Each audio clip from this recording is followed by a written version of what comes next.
Ikaw ba, kaya mo bang pakisamahan ang taong umabuso sa'yo? And on top of that, kaya mo ba siyang mahalin habang buhay? Hello everyone! Welcome back dito sa ating channel. Kasama niyo ang inyong one and only Mama Mia, and yes, pareho pa rin ang damit ko nung Friday tapos kahapon Monday. Pareho ang damit dahil parehong araw lang naman to na-record. Huwag na kayo magtaka dyan. Di naman to ang importante, di ba? Anyways, ang importante dyan, bukod sa panonood at sa pakikinig ninyo sa programa natin for today's video, ay nakapag-follow na po kayo sa Facebook page ng Shop and Style. Kayo ba'y nakapag-follow na? Ano ba inaantay nyo dyan? Follow na. Yan, hanapin nyo na po ang Shop and Style sa Facebook. At syempre, makisali na rin kayo sa kanilang pa-live everyday para makahanap kayo ng mga gusto ninyo na talaga namang dekalidad na mga products na hindi nyo pagsisisihan kapag inyong binili. At mas mapapabilis ang shipment ngayon dahil nasa Pilipinas si Ma'am Rose Puno Perez hanggang August. So, wala nang intayin pa sa mahabang cargo. So, eto na po, wag na nating pakinggan, wag naman ganon. Wag na nating patagalin pa ito. Eto na ang ating tampok na kwento for today's video na papakinggan ninyo. Dito lamang sa Dear Mama Mia.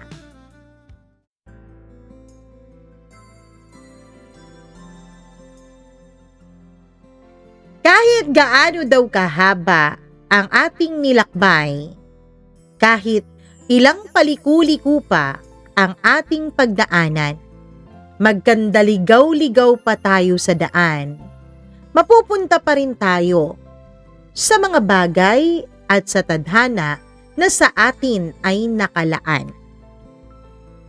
Dear Mama Mia, magandang araw sa inyong lahat, lalo na sa iyo at sa mga tagapakinig ng napakagandang programa ninyo. Ang totoo niyan, Mama Mia, ilang beses ko pong pinag-isipan kung isi-share at ipapadala ko ba sa inyo ang kwento ng buhay ko. Hanggang sa napagtanto ko na kailangan itong marinig ng iba para mapagpulutan nila ng leksyon at syempre, inspirasyon lalo na sa mga taong dumaan sa parehong mga pagsubok katulad ko. Itago niyo po ako sa pangalang Angela. 28 taong gulang ako noon. At kung meron man isang bagay akong maipagmamalaki sa sarili ko, yun ay ang pagiging masipag at responsable ko. Lumaki ako sa isang simpleng pamilya sa Batangas. Nag-iisang anak ako kaya lahat ng pangarap ng mga magulang ko ay sa akin po nakasandal. Hindi kami mayaman pero hindi rin naman kami naghirap ng todo. At sa loob ng halos 4 na taon, may isang taong naging bahagi ng bawat pangarap ko. Itago natin siya sa pangalang June. Siya ang unang lalaking minahal ko ng buong puso, Mama Mia. Masaya kami. May mga tampuhan, oo. May mga away, pero laging may respeto. At higit sa lahat, may tiwala sa isa't isa. Mama Mia, pareho kaming abala sa trabaho kaya wala pa sa isip namin noon ang pagpapakasal. Palagi naming sinasabi na darating din kami dyan. Na kapag handa na kami, mapupunta din kami sa bagay na yan. Hindi namin alam na may darating na pangyayaring magpapabago sa lahat. Nagtatrabaho ako noon sa Maynila bilang isang accounting staff sa isang malaking kumpanya.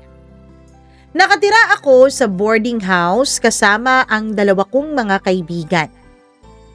Isang Biyernes ng gabi, inabot po ako ng matinding overtime, Mama Mia. Malakas ang ulan noon, madilim ang kalangitan at halos wala ng tao sa kalsada. Naalala ko pa kung gaano ako kapagod habang naglalakad pa uwi. Gusto ko na lang talagang mahiga at matulog. Hindi ko alam na yun na pala ang gabing magbabago ang lahat sa buhay ko. Habang naglalakad ako sa isang makitid na eskinita malapit sa boarding house, may napansin akong isang lalaking nakatayo sa gilid. Naka-hoodie siya. Hindi ko siya pinansin. Akala ko naghihintay lang siya ng masasakyan. Pero habang papalapit ako, may kakaibang kaba akong nararamdaman, Mama Mia. At bago pa man ako makaiwas, may matigas na bagay nang idinikit sa tagiliran ko. Nanigas ang buo kong katawan. Isang malamig na boses ang narinig ko, Mama Mia. Sumunod ka na lang. Hindi ko na matandaan ang mga sumunod ng malinaw. Para kasing bangungot sa akin ang lahat ng yun. Parang isang eksenang gustong-gusto kong burahin sa alaala ko. Basta ang huli kong natatandaan ay ang matinding takot na lumukob sa buong katawan ko. At pagkatapos noon, nagdilim na ang paningin ko, Mama Mia. Nagising na lang ako na nasa isang waiting shed ako. Basa ang mga damit ko. Mabigat ang katawan ko. Masakit na masakit ang ulo ko. At may kakaibang pakiramdam sa pagitan ng dalawang hita ko na hindi ko magawang ipaliwanag. Masakit na mahapdi.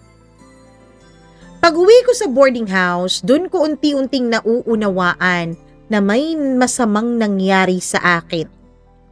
At sa mismong gabing yun, ay parang may namatay po sa loob ko, Mama Mia. Hindi ang katawan ko, kundi ang katahimikan ng isip ko.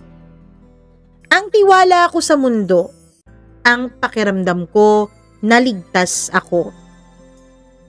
Hindi ako nagsumbong, Mama Mia. Nahihiya kasi ako. Natatakot na baka walang maniwala sa akin. At hanggang ngayon, pinagsisisihan ko yun. Pero nung mga panahon na yun, takot talaga ang tanging nangingibabaw sa akin. Nung mga panahon na yun, takot na takot akong walang maniwala. Takot na takot akong husgahan ng iba. Natatakot din ako na baka kapag nagsabi ako pa ang sisisihin nila. Kaya naman pinili kong manahimik. Nagkunwari akong okay, na walang nangyari. Nagpatuloy ang buhay. Nagtrabaho, ngumingiti, nakikipag-usap. Pero gabi-gabi akong umiiyak, Mama Mia.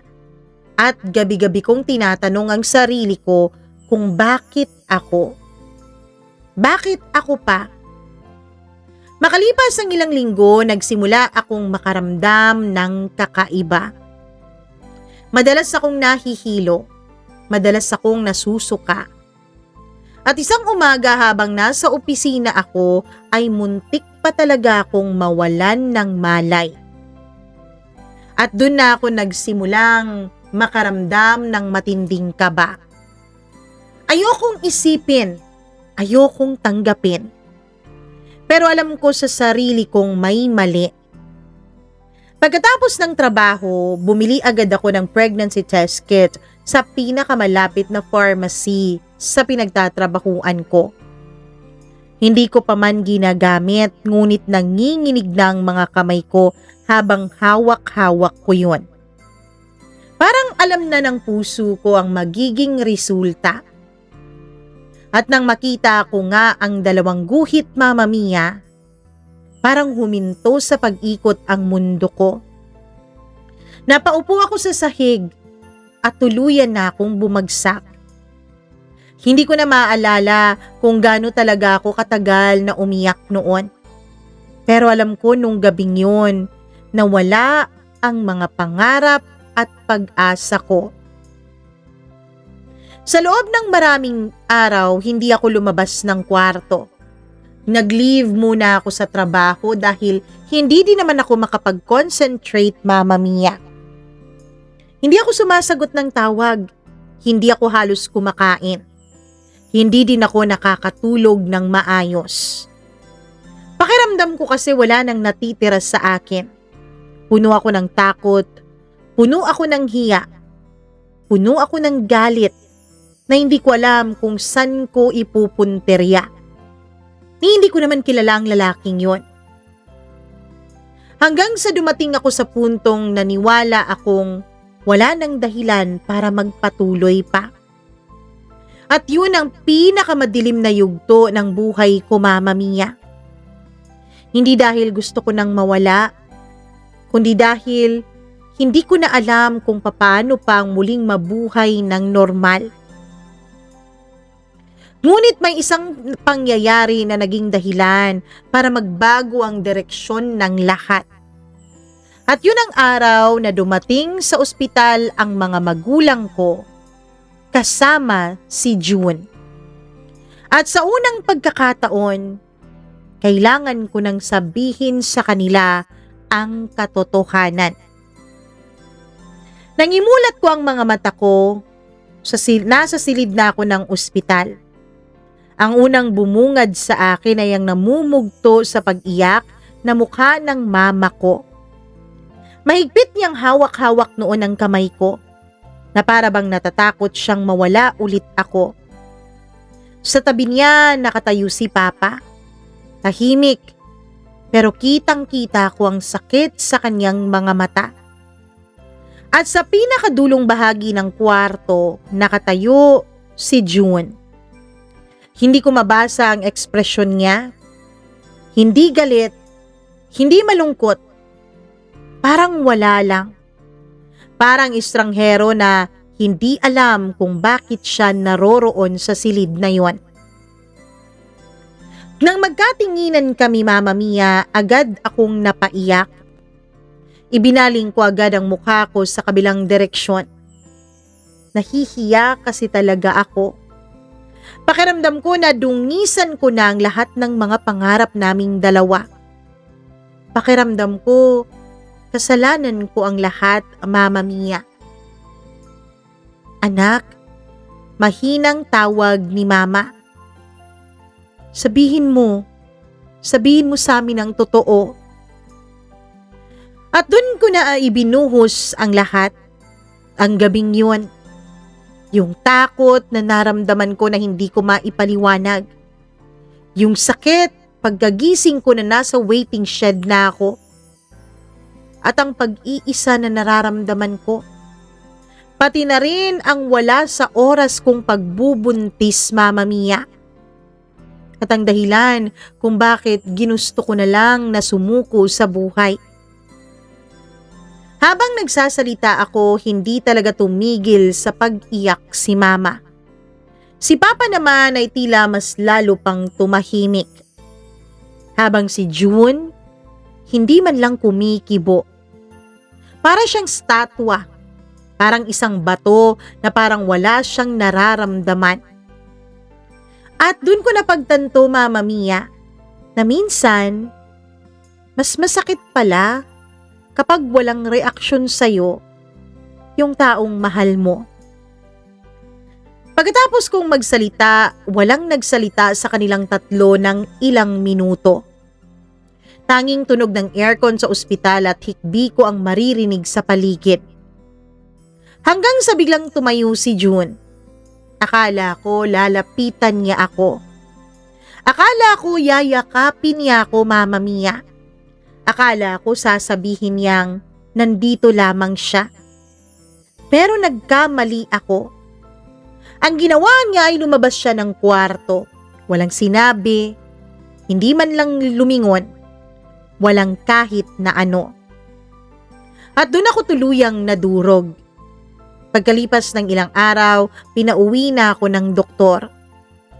Kasama ko ang mga magulang ko pauwi ng Batangas. Tinawagan ko na lang ang trabaho ko at sinabing may emergency. Hindi na sumama si June sa sasakyan dahil may dala daw siyang sarili niyang kotse. At buong biyahe, wala akong narinig mula sa kanya. Ni isang tawag, ni isang mensahe. Wala. Pakiramdam ko noon, Mama Mia, ay iniwanan na niya ako. At hindi ko naman siya masisisi. Kung ako din naman siguro ang nasa sitwasyon niya, baka hindi ko rin alam ang gagawin ko. Baka hindi ko rin matanggap ang taong mahal ko. Pagdating sa bahay, halos hindi na ako lumalabas ng silid ko. Ayokong makakita ng kahit na sinong tao. Ayokong makarinig ng mga tanong. Ayokong marinig ang mga bulong-bulungan. Makalipas ang 1 linggo, kinausap ako ni Papa. May darating na bisita bukas. Napakunot ang noo ko. Sino po? Huminga siya ng malalim. Pamilya ni June. Nanlamig ang buong katawan ko, Mama Mia. At lalo akong nagulat sa sumunod niyang sinabi. Mamamanhikan na sila. Agad akong tumutol. Papa, hindi pwede. Anak, hindi pwede. Tumulo ang luha sa mga mata ko. Paano ako magpapakasal sa kanya, Papa? Oo, mahal ko siya pero hindi naman siya ang ama ng dinadala ko. Hindi naman siya ang nang-abuso sa akin. Tahimik lang si Papa. At parang hindi na niya ako mahal, Papa.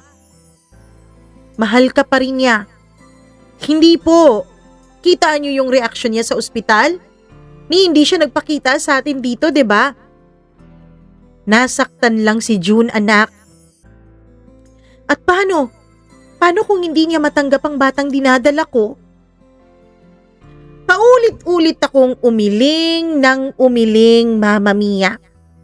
Walang maisagot si Papa. Dahil yun din naman ang kinatatakutan naming lahat. Kinabukasan, dumating nga ang pamilya ni June. Kasama siya. Pero halos hindi niya ako magawang tingnan. Buong hapon, usapang kasal ang nangyari. Na para bang negosyo, parang isang kasunduan. Parang kasal na walang kahit na anumang emosyon.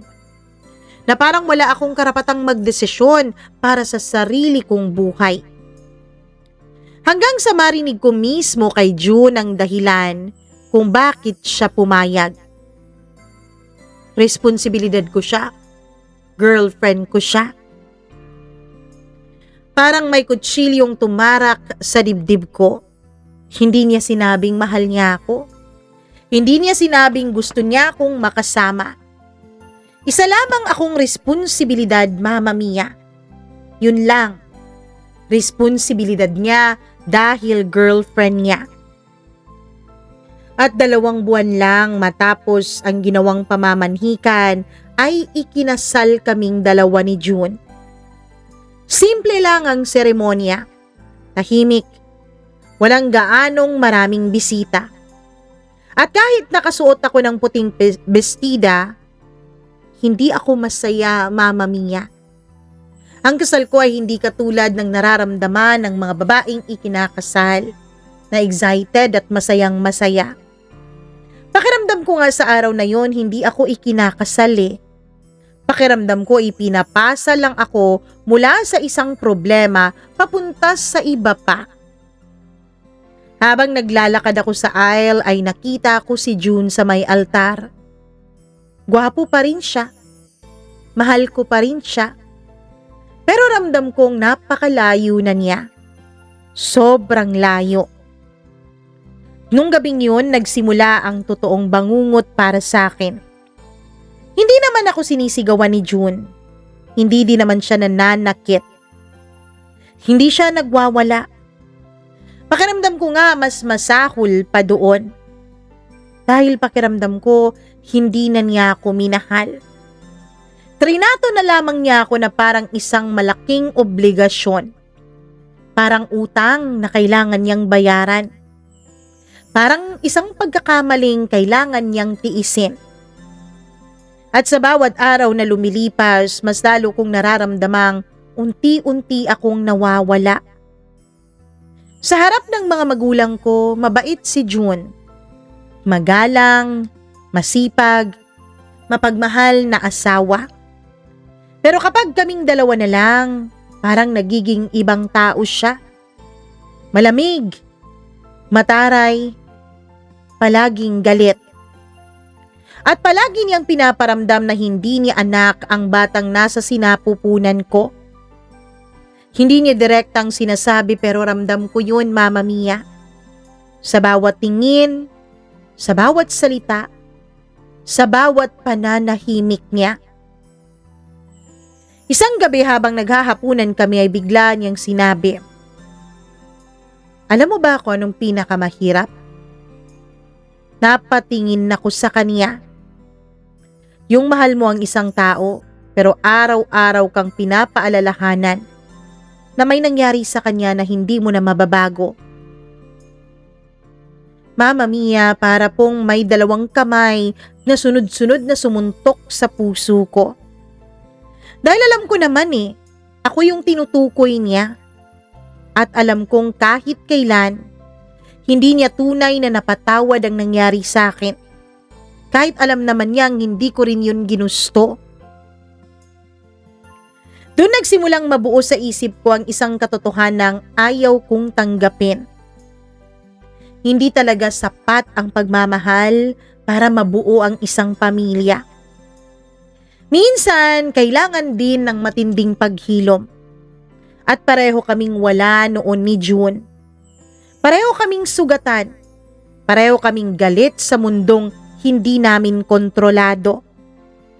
At ang pinakamasakit, unti-unti na kaming nagiging magkaaway sa halip na mag-asawa, Mama Mia. Hindi ko alam noon na mas marami pang unos ang darating sa amin. Dahil nang maisilang ko ang anak kong si Mary, dun ko matutuklasan kung gaano kalalim ang galit ni June sa akin, Mama Mia. At kung gaano kalayo ang kaya niyang gawin para iparamdam na hindi niya tinatanggap ang batang wala namang kasalanan. Lumipas ang mga buwan na parang napakabagal. Habang lumalaki ang tiyan ko, lalo namang lumalayo ang loob ni June sa akin. Hindi na siya nagtataas ng boses gaya nung una. Tila mas masakit ang kapalit. Yung tahimik na pananakit. Yung tahimik na pangmamaliit. Yung tahimik na pagpaparamdam na isa akong malaking pagkakamali. Maraming gabi na magkatabi kaming nakahiga sa kama, pero parang may malaking pader sa pagitan naming dalawa. Isang pader na hindi ko na mababasag. Minsan, sinusubukan ko rin namang kausapin siya. Sana maging maayos din tayo. Pero madalas ay isang tangulang ang isinasagot niya sa akin o kaya naman ay wala talaga na para akong nagsasalitang hangin. At sa bawat pagkakataon, mas lalo akong nasasaktan, Mama Mia. Dumating ang araw ng panganganak ko. Madaling araw nang magsimula ang pananakit at paghilab ng tiyan ko. Nanginginig na ako noon sa takot. Hindi dahil sa sakit, kundi takot dahil hindi ko alam kung ano ang naghihintay sa amin ng anak ko. Oo, Mama Mia, ang batang ito ay hindi ko naman ginusto. Pero alam ko rin naman na inosente siya. Alam kong tulad ko, wala din po siyang kasalanan. Sina Mama at Papa ang agad na nagsugod sa akin sa ospital. Paulit-ulit nilang tinatawagan si June, ngunit hindi ito sumasagot. Bandang tanghali nang maisilang ko na ang anak ko, At nang unang ilapag ng nurse ang sanggol sa bisig ko, pakiramdam ko para akong literal na isinilang muli. Napakaganda niya, Mama Mia. Napakapayapa ng kanyang mukha. Para siyang isang anghel. Kaya dahil para siyang si Mama Mary, ay Mary Ann ang pinangalan ko sa kanya. Hindi ko mapigilang umiyak habang pinagmamasdan siya. Sa unang pagkakataon matapos ang lahat ng pinagdaanan ko mula sa madilim na gabing yun, may naramdaman ulit akong dahilan para mabuhay pa. May nakita ulit akong dahilan para muling lumaban. May dahilan para bumangon ng paulit-ulit sa araw-araw. Hindi ko man alam kung sino ang lalaking sumira sa buhay ko. Sigurado naman akong walang kasalanan ng batang to. At hindi ko hahayaang maramdaman niya na may kasalanan siya sa akin. Kahit kailan. Gabi na nung dumating si June sa ospital. Wala siyang sense of urgency. Hindi siya nagmamadali. Hindi siya mukhang excited. Hindi rin siya mukhang masaya. Tahimik lamang siyang lumapit sa may kuna. Tiningnan si Mary. At ilang segundo siyang nakatitig doon. Umaasa akong may makita akong lambing sa mukha niya kahit konti lang, Mama Mia. Pero wala. Tumikim lang siya. Pagkatapos ay tumalikod at umalis na. Walang pasabi. Ni hindi man lang niya binuhat ang bata. Nung gabing yun ay hindi ako nakatulog. Paulit-ulit ko pong tinatanong ang sarili ko kung hanggang kailan ko kakayanin ito. Hanggang kailan ko titiisin ang isang asawang parang napipilitan lang sa lahat. Sa tuwing titignan ko si Mary, nawawala ang lahat ng pagod ko. Tumatapang ako, Mama Mia. Nawawala ang mga takot na nararamdaman ko. Pagkatapos kong makauwi sa ospital, doon nagsimula ang bagong yugto ng buhay namin. Lumipat kami sa bahay na pinagawa ng mga magulang ko. Malaki yun, maganda, komportable. Pero kahit gaano kaganda ang bahay, kung mali ang kasama mo, para pa rin itong isang kulungan. Makalipas ang ilang linggo, isang araw ay umuwi si June na may kasamang 2 tao. Ang nakababata niyang kapatid na si Karen at ang bunso din nilang kapatid na si Mark.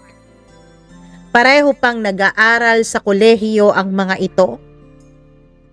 Anong ginagawa nila rito? Tanong ko. Dito na muna sila titira.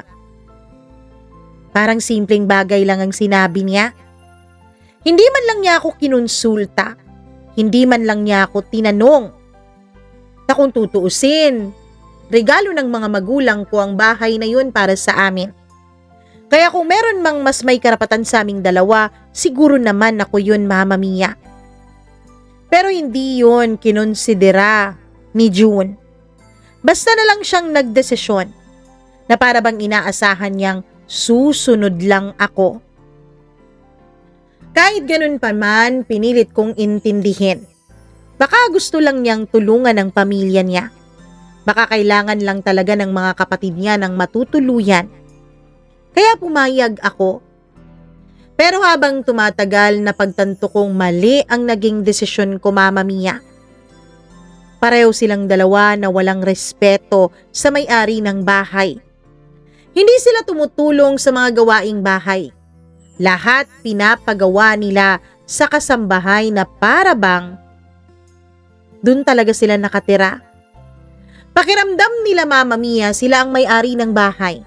Pakiramdam nila yung kasambahay ko, kasambahay din nila. Pero tiniis ko. Para saan akong si Mary? Malagi kong sinasabi sa sarili ko na balang araw, magiging maayos din ang lahat. Balang araw, magbabago din si June. Balang araw matatanggap din niya ang anak ko. Ngunit hindi ko alam na may darating na pangyayaring tuluyang sisira sa natitira naming pagsasama ni June. Isang umaga, nasa banyo ako. Mabilis lang sana, ilang minuto lang. Nasa sala naman si Mary, nasa loob ng kanyang kuna. Nandoon din ang mga kapatid ng asawa ko na sina Karen at Mark. Nanonood ng telebisyon kaya kampante ako. Akala ko talaga ligtas ang anak ko. Pero maya-maya lang ay narinig ko ang malakas na pag-iyak ni Mary. Hindi yung normal na iyak ng sanggol. Ibang klaseng iyak. Yung parang takot na takot, parang nasasaktan. Agad akong nagmadaling lumabas at nang makita ko ang anak ko, ay halos tumigil ang paghinga ko, Mama Mia. Namumula ang kanyang braso, may mga bakas ng mga daliri. Parang kinurot, parang sinadyang saktan. Hindi naman malala pero sapat para magdilim ang paningin ko. Kinarga ko agad si Mary at humarap ako kina Mark at Karen. Ano nangyari? Tahimik sila. Nagkatinginan, parang walang gustong magsalita.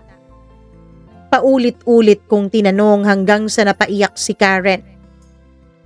Ate, pinisil ko lang naman siya. Nanlamig ako. Ano? Gusto ko lang naman tingnan kung gaano kaputi ang balat niya. Pakiramdam ko sa sabog ako noon sa sobrang galit. Hindi ko na napigilan ang sarili ko. Sa unang pagkakataon matapos ang mahabang panahon, tumayo ako para sa anak ko. Wala kayong karapatang saktan ng anak ko! Sigaw ko. Natigilan silang dalawa. Maging ang kasambahay naming kararating lang mula sa palengke ay nagulat. Aalis kayo rito ngayon din. Pero si Kuya June, hindi ako nakikipagtalo. Desisyon ko yan. Halos nanginig ang buong katawan ko, Mama Mia. Kapag may nangyaring masama sa anak ko, hinding-hindi ko kayo patatawarin. Sa unang pagkakataon, nakita siguro nilang hindi na ako yung babaeng tatahimik lang. Hindi na ako yung babaeng natatakot. Hindi na ako yung babaeng laging umiiyak sa sulok. Isa na akong ina. At wala nang mas babangis pa sa isang inang ipinagtatanggol ang kanyang anak. Nang gabing yun, umuwi si June. At doon nagsimula ang pinakamalaking away naming dalawa. Away na magpapasya kung mananatili pa ba kaming pamilya o tuluyan ng magwawakas ang kasal na sa simula pa lang naman ay wala na talagang pag-asa. Nang gabing yun, ilang oras akong naghintay sa pag-uwi ni June. Nakatulog na si Mary sa aking mga bisig habang karga ko siya. Paminsan-minsan ay sinusuri ko pa rin ang mapulang marka sa kanyang braso. Bahagya na itong kumukupas, pero ang galit sa puso at ang sakit na nararamdaman ko ay lalo lamang lumalala, Mama Mia. Hindi ko matanggap na may mga taong kayang manakit ng isang inosenteng sanggol. At higit sa lahat, hindi ko matanggap na nangyari yun sa loob mismo ng bahay na dapat sana'y ligtas siya dahil pag-aari rin niya ang bahay na yon. Bandang 10:00 na yata ng gabi nang marinig ko ang pagbukas ng gate. Umuwi na si June. Pagpasok niya sa pinto ay naamoy ko agad yung amoy alak. Pagod at gaya ng dati walang pakialam. Hindi pa man siya nakakaakyat ng hagdan ay agad ko na siyang hinarap. Kinausap ko na ang mga kapatid mo, June. Napahinto siya. Ano na naman? Pinilit kong kontrolin ng boses ko, Mama Mia. Sinaktan nila si Mary. Napakunot ang noo niya. Sinaktan? Ipinakita ko ang mga litrato ng marka sa braso ng anak ko. Akala ko magagalit siya. Akala ko ipagtatanggol niya ang anak ko. Ang walang kamuwang-muwang na sanggol. Akala ko sa pagkakataong yun ay magiging ama siya. Pero mali na naman ako. Marka lang naman pala yan eh. Parang bumagsak ang isang malaking bato sa dibdib ko, Mama Mia. Ano? Mga bata pa mga kapatid ko, Mary. Hindi naman siguro nila sinasadya yan. Hindi ako makapaniwala, Mama Mia. Mga bata? 21 at 19 na taong gulang ang mga kapatid mo. Mga bata pa ba yun? Tumahimik siya. Pero alam kong hindi dahil nagsisisi siya, kundi dahil naiinis na siya. Oh, ano naman ngayon ang gusto mong gawin ko? Paalisin mo sila dito. Biglang tumigas ang mukha niya. Walang aalis. June! Sabi ko walang aalis. Sa unang pagkakataon, Mama Mia, sa loob ng mahabang panahon ng pagsasama namin bilang magjowa, ngayon pa niya ako sinigawan ng ganon. At sa unang pagkakataon din, hindi ako natakot. Kung ganon, sige, kayo ang tumira dito sa bahay na mga magulang ko ang bumili. Ako ang aalis. Napatigil siya. Parang hindi niya inaasahan ang sagot ko. Ano? Ako at ang anak ko ang aalis. Ngayon ko lang nakita ang ganong klaseng gulat sa mukha niya. Marahil dahil sanay siyang nagtitiis ako. Sanay siyang nananahimik ako. Sanay siyang pinapalampas ko ang lahat. Pero may mga bagay na kayang tiisin ng isang babae para sa sarili niya. At may mga bagay din na hindi niya kailanman titiisin kapag anak na niya ang pinag-uusapan. Alam mo, masyado ka nang nagiging emosyonal, sabi niya. Na para bang gusto niyang ibaling na naman sa akin ang sisi. Napatawa ako, hindi yung masayang tawa, yung pagod na tawa. Yung tawang masakit at mapait. Emosyonal? Tumulo ang luha sa mga mata ko. 1 taon na akong nagtitiis, June. Kailan mo ba ako huling tinanong kung okay ako, ha? Hindi siya nakasagot, Mama Mia. Tahimik lamang siya. Kailan mo ba binuhat si Mary at inihele? Tahimik pa rin siya. Kailan mo ba tinawag kahit minsan na anak ang anak ko? Sa wakas, Mama Mia, ay napayuko siya. At sa unang pagkakataon, kahit kaming dalawa na lang, ay nakita kong wala siyang maisagot sa akin. Dahil alam niyang tama ako. Lumipas ang ilang segundo ng katahimikan. Pagkatapos ay biglang nag-iba ang tono niya. Biglang humina ang kanyang pananalita. Hindi madali ito para sa akin. Napapikit ako. Alam ko, June. Tingin mo ba, ha, Angela, hindi ako nasasaktan? Alam kong nasaktan siya, Mama Mia. Alam kong may bahagi ng puso niya na nasira rin sa araw na nalaman niya ang tungkol sa pangwawalang hiya sa akin. Pero di ba? Hindi naman yun dapat maging dahilan para saktan niya kami. Hindi naman dapat yun maging dahilan para tratuhin niya kaming mga pabigat. Unang-una, hindi ko naman siya pinilit na pakasalan ako. Pangalawa, hindi ko naman kasalanan ng nangyari. Hindi ko naman ginustong maabuso ako ng gabing yun. At magbunga pa ang pang-aabusong yun ng isang walang kamuwang-muwang na sanggol. Diba? Hindi naman yun dapat maging dahilan para iparamdam sa isang bata na hindi niya ito tanggap? Sa isang batang wala namang kasalanan at walang kaalam-alam? May choice ka, June. Napatingin siya sa akin. Gaya ng may choice ka noon. Nung pinakasalan mo ko, may choice ka ring magmahal.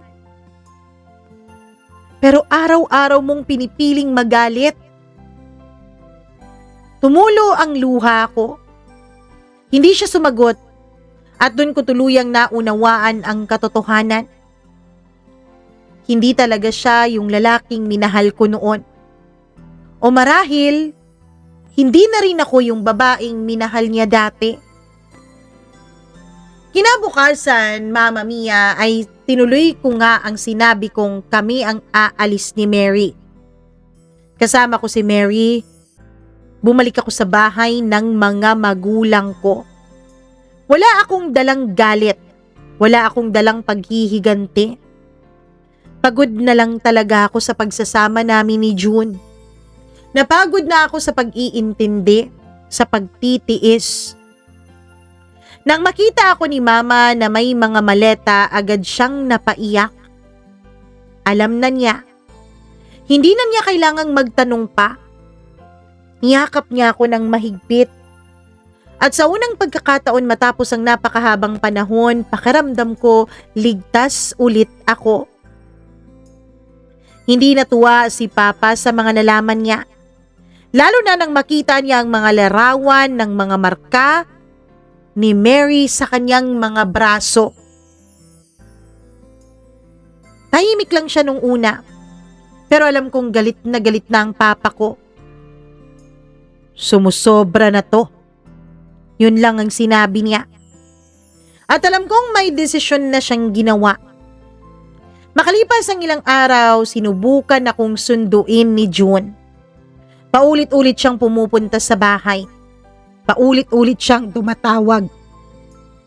Pero hindi pa ako handang makipag-usap sa kanya.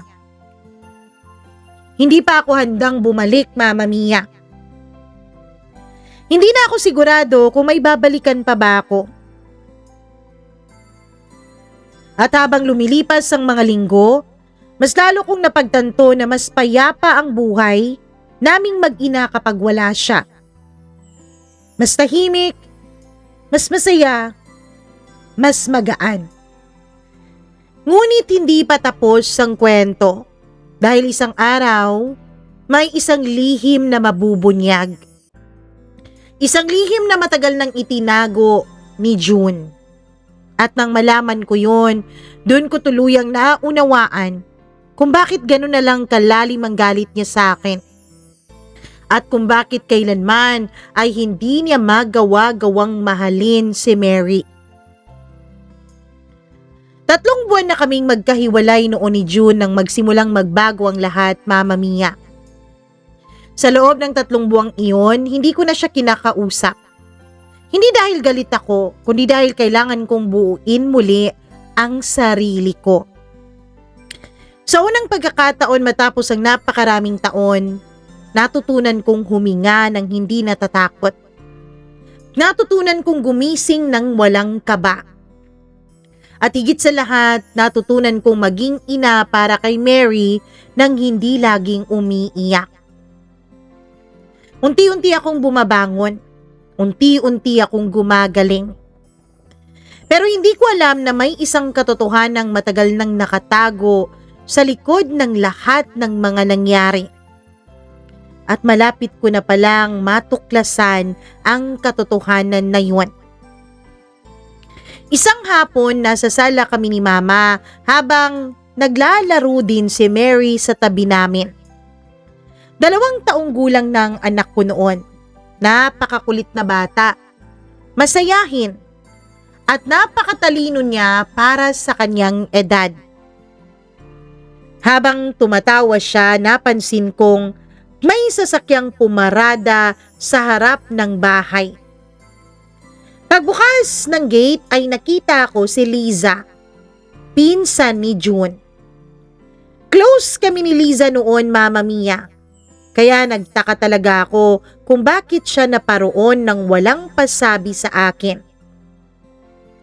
Pinapasok ko siya syempre sa bahay. Kahit naman hindi na kami magkausap ni June, ay close pa rin naman kami noon ni Liza. Pero habang papapasok siya ng bahay ay halatang kinakabahan siya. Parang may gusto siyang sabihin pero hindi alam kung paano sisimulan. Liza? Humiti siya ng pilit. Angela, kumusta ka? Napakunot ang noo ko. Parang may kakaiba. Ramdam ko agad na may kakaiba. Pagkatapos ng ilang minutong usapan, kamustahan at iba pa, tuluyan na siyang napabuntong hininga. May sasabihin sana ako sa'yo kaya ako naparito, Angela. Napigilan ako. Alam ko naman na meron talaga siyang ibang sadya. Pero hindi ko lang alam kung ano talaga yun. Ano yun? Tanong ko. Tumingin siya sa anak kong si Mary, na busy pa rin sa paglalaro nung mga panahon na yun. Pagkatapos ay bumalik siya sa akin. Alam mo, matagal ko nang gustong sabihin to sa'yo. Lalong lumakas ang tibok ng puso ko. Hindi ko alam kung bakit pero parang may masamang balita akong maririnig. May babae si June. Parang may malamig na tubig na ibinuhos sa ulo ko. Mama Mia, pakurap-kurap pa ako noon na halos hindi makapaniwala.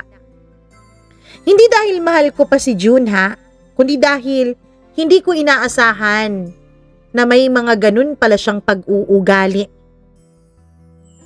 Ano? Kailan pa? Tanong ko. Napayuko ako.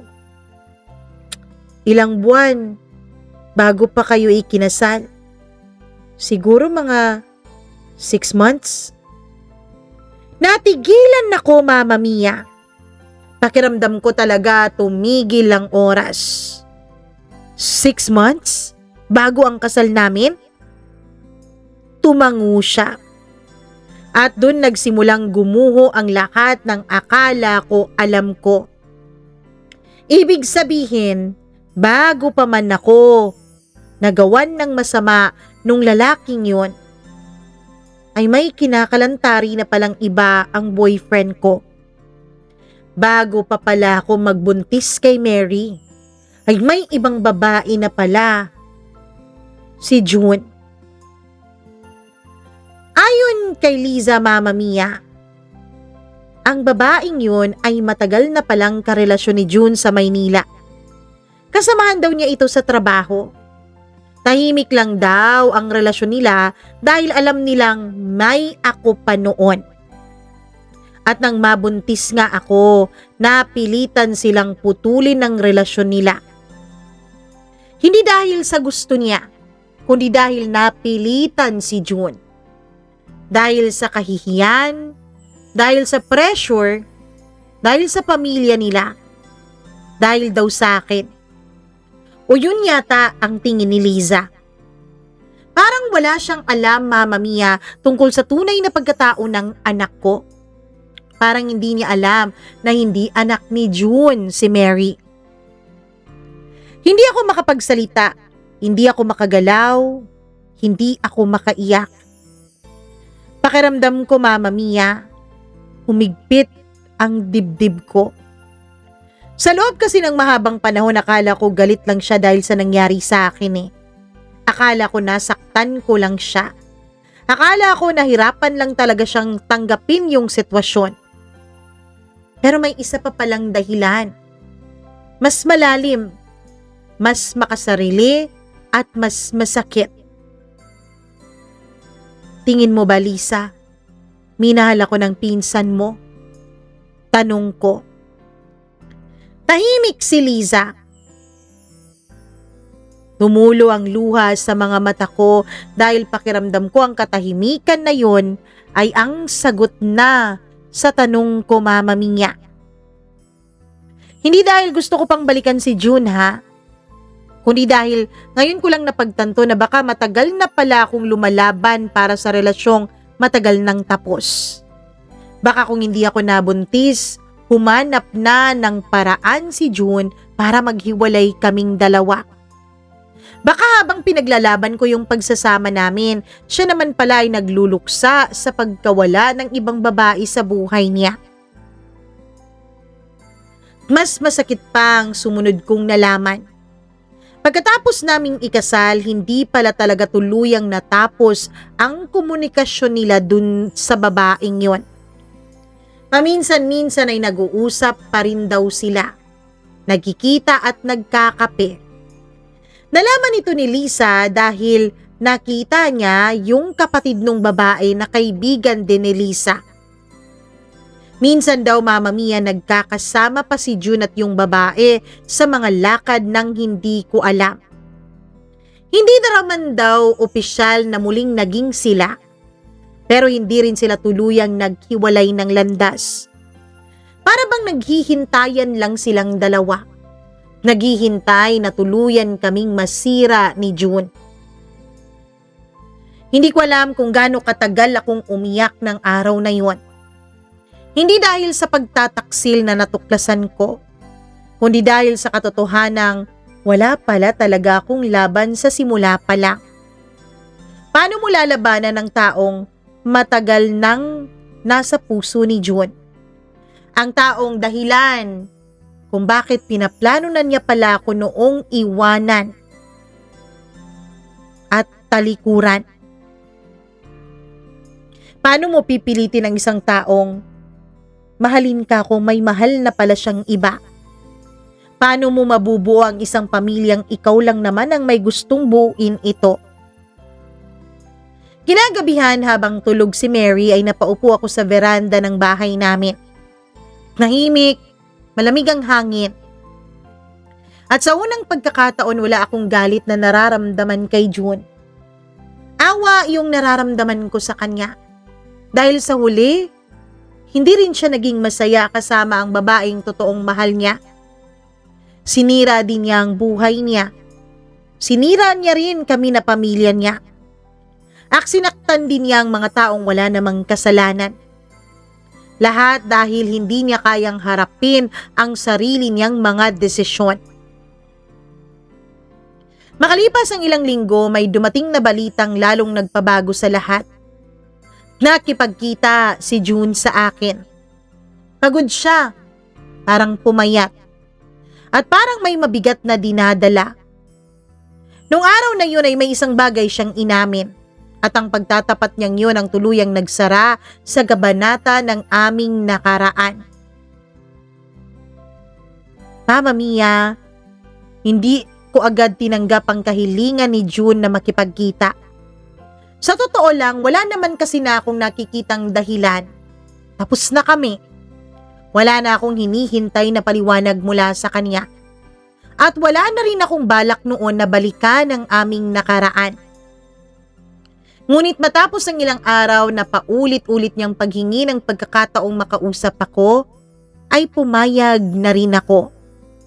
Hindi para sa kanya kundi para sa sarili ko. Para tuluyan ko nang maisara ang sugat na matagal nang dumudugo. Nagkita kami sa isang maliit at tahimik na restaurant sa bayan. Kasama ko si Papa na nasa kabilang mesa. Sinama ko ang Papa ko hindi dahil kailangan ko ng bantay, kundi dahil gusto niyang makasiguro na magiging maayos ang lahat. Pagdating ni June ay halos hindi ko siya nakilala agad, Mama Mia. Malayong-malayo siya dun sa lalaking pinakasalan ko noon. Lubha siyang pumayat at nangitim. At mukhang pagod na siya sa buhay. Umupo siya sa harapan ko, tahimik, na parang hindi niya malaman-laman kung paano magsisimula. Ano bang gusto mong pag-usapan natin? Tanong ko. Direktang tanong at wala nang paligoy-ligoy pa. Matagal siyang nakayuko bago sumagot. Humihingi ako ng tawad. Napangiti ako ng mapait. Ilang taon na ang lumipas mula nung humingi siya ng tawad sa akin. Dun pa yun, nung kami ay magkasintahan pa lamang. Dun pa siya humingi ng tawad dati, nung nag-away kaming dalawa at nasigawan niya ako. Pero ngayon, Mama Mia, parang ibang tawad ang gusto niyang hingin sa akin. Ilang gabi akong umiyak, ilang pagkakataong sinubukan kong iligtas yung relasyon at pagsasama namin bilang mag-asawa. At ngayon na dumating ang mga salitang yun, parang wala na akong nararamdaman. Hindi sapat ang sorry, June. Tumango siya. Alam ko. Tahimik kaming dalawa hanggang sa nagsimula siyang magsalita. At sa bawat salitang lumalabas sa bibig niya, mas lalo kong nauunawaan ang lalaking minsan kong minahal. Nagalit ako sa mundo, Angela. Mahina ang boses niya na para bang ayaw niyang marinig ng ibang tao yung pinag-uusapan namin. Nagalit ako sa nangyari sa'yo. Napayuko siya. Nagalit din ako sa sarili ko. Inisip ko, kung kasama mo ako nung gabing yun, hindi sana nangyari yun sa'yo. Inisip ko na kung siguro nagkaroon lang ako ng sapat na lakas ng loob para hiwalayan ka noon. Siguro hindi ka nagtagal dun sa Maynila. Siguro hindi nangyari yun sa'yo. Hindi ako nagsasalita, Mama Mia. Hinahayaan ko lang siyang magpatuloy. Alam mo, inisip ko noon na ako yung biktima eh. Kasi kung kailan naman ako makikipaghiwalay sa'yo, kung kailan naman ako kakalas sa relasyon natin para makasama ang babaeng tingin ko mahal ko, tsaka naman nangyari yun sa'yo. Tsaka naman ako nagkaroon ng mabigat na obligasyon. Mapait siyang natawa. Ang yabang ko, 'di ba? Nakita kong tumulo ang luha sa kanyang mga mata. Ikaw naman tong nasaktan. Ikaw tong naghahasa. Ikaw ang nagdusa. Pero iniisip ko noon, ako ang pinakanasaktan sa lahat. Ako ang pinakabiktima. Sabi niya. Bigla kong naalala ang lahat, Mama Mia. Ang malamig niyang pakikitungo, lalo na mula nung malaman niya ang nangyari sa akin. Ang pananahimik niya, ang galit niya, ang pangmamaliit niya kapag kami na lang dalawang magkausap at wala na sa harap namin ang aming mga pamilya. Ang mga pagkakataong pinili niyang saktan ako sa pamamagitan ng mga salita. At ngayon, parang sa unang pagkakataon naiintindihan ko kung saan nanggagaling ang lahat. Naiintindihan ko, pero hindi para patawarin ko siya, kundi para maunawaan ko ang kanyang mga nagawa. Alam mo ba kung ano ang pinakamalaki kong kasalanan, Angela? Tanong niya. Napatingin ako sa kanya, at ang sumunod niyang sinabi ay hindi ko inaasahan. Hindi ko kayo binigyan ng pagkakataon ni Mary. Parang may kumurot sa puso ko dahil yun ang pinakamasakit sa lahat. Hindi naman ako, Mama Mia eh.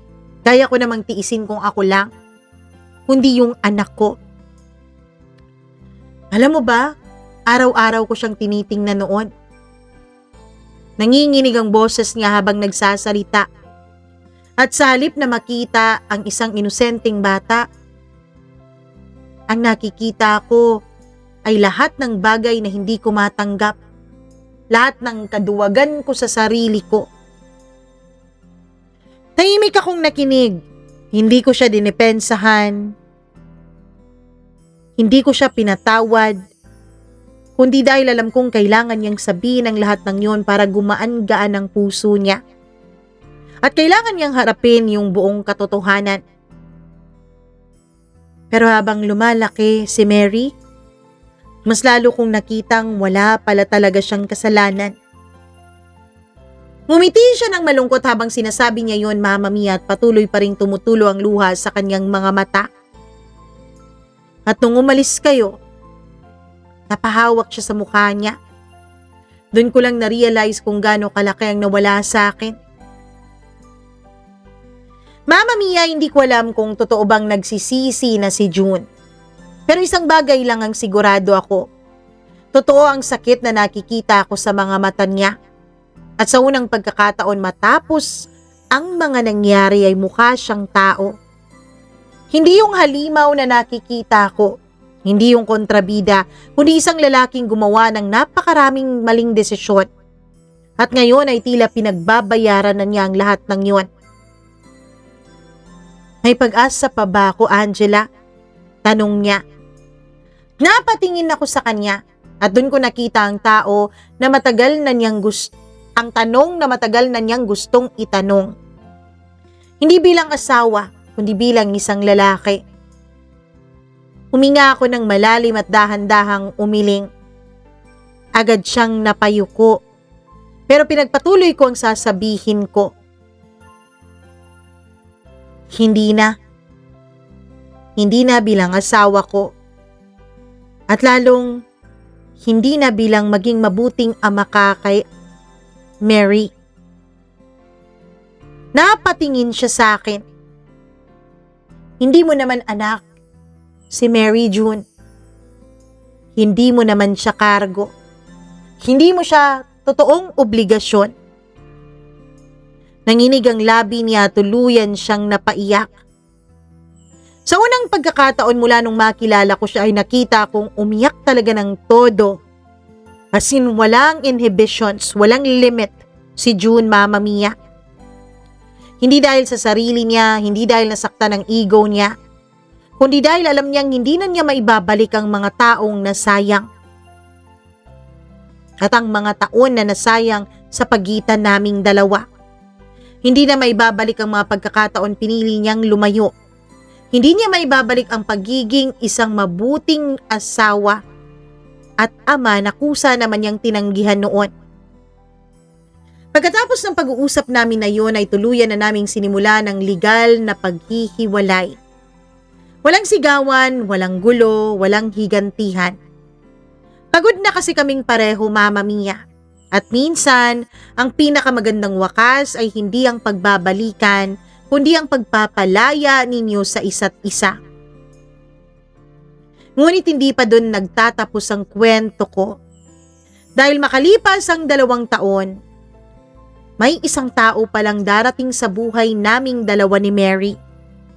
Isang taong hindi ko hinanap, isang taong hindi ko inaasahan. Isang taong magpapatunay na kahit gaano kasakit ang nakaraan, may pag-asa pa rin na muling lumiwanag ang paligid at muli kang magmahal.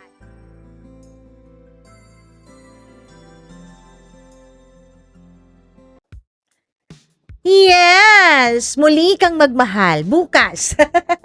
Bukas natin itutuloy ang kwento ni Angela. Ako naman. Alam mo, malungkot ang kwento niya, no? Malungkot na si Mary ay naging bunga ng isang matinding pagkakasala. Si Mary ay isang bunga ng pambababoy kay Angela, pero nakakatuwa ding malaman at nakakatuwa ding pagmasdan o mapakinggan na hindi tulad nung meron tayong nabasa dito, 'di ba, na yung babae ay nag-aasa din siya sa palayan ba yun? Tapos ang problema nagbunga, hindi niya minahal yung bata hanggang sa namatay yung bata. Naalala niyo yung kwentong yon? Hindi ganito ang kwentong yon. Kasi itong si Angela, angel nga siguro talaga siya. Kasi kahit na si Mary ay bunga ng ginawang kahayupan at kababuyan sa kanya, hindi naman niya talaga sinisi yung bata. Bagkus ay minahal niya bilang kanyang anak at ginawa niya ang kanyang responsibilidad bilang ina ni Mary na protektahan ito at ipagtanggol sa mga taong gustong manakit sa kanya. Yun naman talaga ang ikinasasaludo ko sa iyo, Angela, ano ba yan? Nag-jumble na yung mga pangalan. Dami kasi pangalan eh. Angela, sana nga bukas, happy ending. Sino ba tong lalaking bagong darating na ito? At talaga bang tapos na ang papel ni June sa buhay ni Angela at ni Mary? Bukas niyo malalaman ang sagot. Abang-abangan niyo po. At syempre, bago tayo magpaalam sa ating mga kasuki na nakikinig pa rin hanggang ngayon, hahay muna ako sa atin pong mga members na laging nandito sa atin, nakikinig, hindi tayo pinapabayaan, lagi tayong minamahal. Syempre, ang pinakabago nating member na si Pepe Macaranas, maraming salamat. Rosel Macdolor, hello din kay sa Ernesto Boys, kay Alpha Garcia, Abdullah Wahab, hello din kay Christina Aure, Marlia Giana Shane, Miriam Gutierrez, Rose Arevalo, Rico Sedanco, Colleen Bueno, hello din kay Gimaras Girl, kay Benson Boyser, kay Smack Dax, kay Maria Elena Abe, kay Maureen Tugab, Gail Easy, kay Mila Raduban, at syempre, hello din ako sa pinakauna nating member na si Freaky. Hi Freaky! Maraming salamat sa panonood, pakikinig at syempre sa lagi niyong pagsuporta. And speaking of suporta, meron din naman tayong mga taga-suporta na laging nandito para sa atin, 'di ba? Kahit na hindi nagpa-member. Pero kung may time na kayo at may budget na kayo soon, magpa-member kayo. Pero kung wala naman, ay nako, sapat na sa akin ang panonood ninyo at syempre ang hindi nyo pagsiskip ng ads. Dahil alam naman natin na grabe talaga ang krisis sa panahong ito. Oh, 'di ba? Nako, hello muna ako. Pasensya na sa boses ha. Parang na-strain na yata yung boses ko eh. Hello ako kay Christina Season. Pasensya. Ayun, pasensya, Charlene Baclohan, Joanne Samaniego, maraming salamat. And Consigna Monralban, Melissa Paulo. Hello din ako sa suki natin na si Drexin. Maraming salamat, Drexin. Hello din kay Laarni Lacundazo. Maraming salamat, Nami. Hi, Nami. Ano to sa Nami? Sa One Piece? Hi din kay Lynn Javier. Maraming salamat, Axeliana. LV Lapo, thank you very much. Miss J, Kimberly Joy Sinedo. Ayun, maraming salamat. Hi din kay Leonida Ramirez. Maraming salamat sa inyong lahat.